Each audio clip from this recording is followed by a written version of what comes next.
guys, back again with a quick video update on SoFi stock. It's not every day that one of the most popular basketball players on the planet mentions one of your largest holdings in such a positive manner.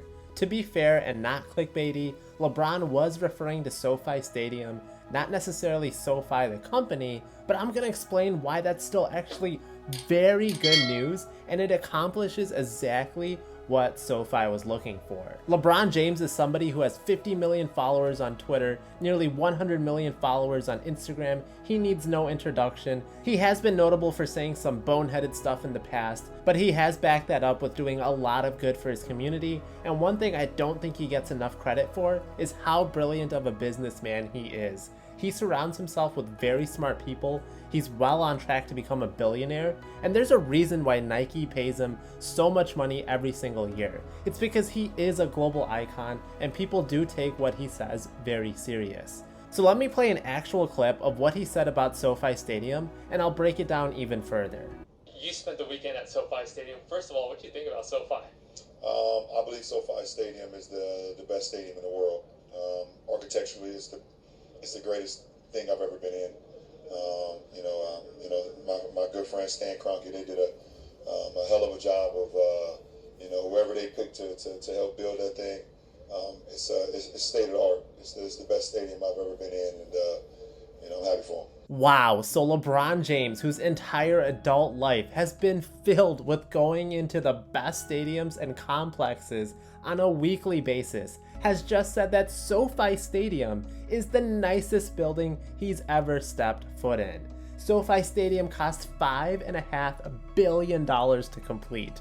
That is the 7th most expensive construction project ever in history. It's actually even more expensive than the Apple headquarters. Now you might be wondering, yeah, this is all great, but what does SoFi Stadium actually have to do with the company? And the answer to that is that this just showcases SoFi's brilliant team's ability and plans to make its products known to the public. Let's think about this. What is the purpose of marketing?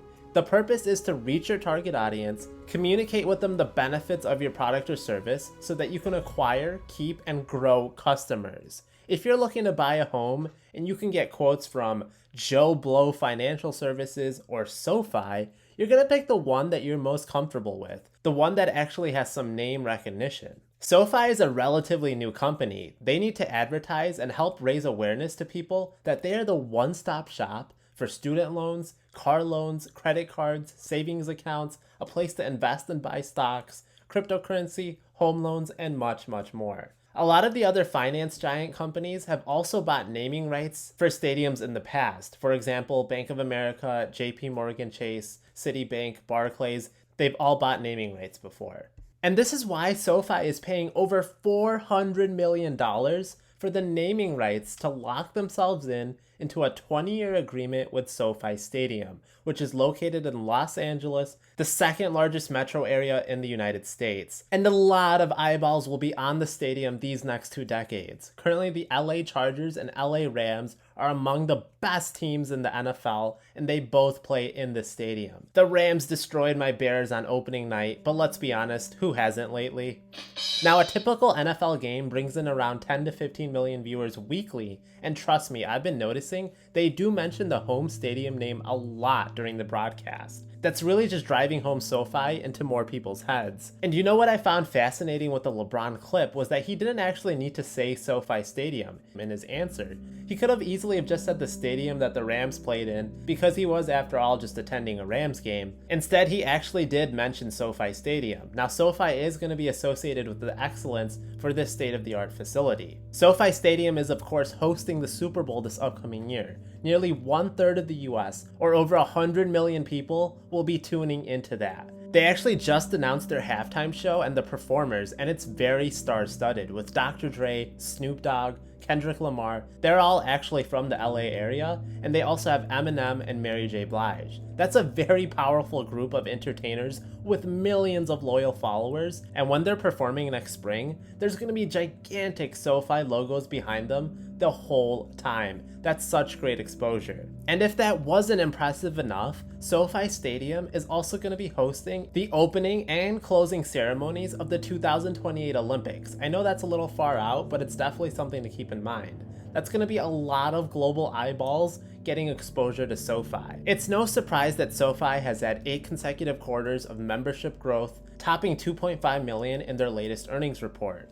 Speaking of earnings reports, if you were waiting for me to start doing more analysis on the fundamentals of SoFi, well, luckily I actually broke down everything you need to know about SoFi from their latest earnings report. I put a lot of detail into that video. I'll be sure to link it at the end of this particular video. And in that video, I do go over why Wall Street expectations were a little misleading, why they're going to experience an influx of student loan refinancing in the spring, their bank charter, which is going to be absolutely parabolic to their stock price. I expect it to shoot up once that gets approved, and a bunch more info in my quarterly analysis video. SoFi's next earnings report will be out around November 11th, and you know I'm going to be covering that like a hawk. And I'm going to highlight all the information that you guys need to know. Now, these videos do take a lot of time for me to put together. Please hit that like button and subscribe to show your support. I'll try to put out more videos if I hear any more big news on SoFi. It is one of the largest holdings, and I continue to dollar cost average into this position every single week or so.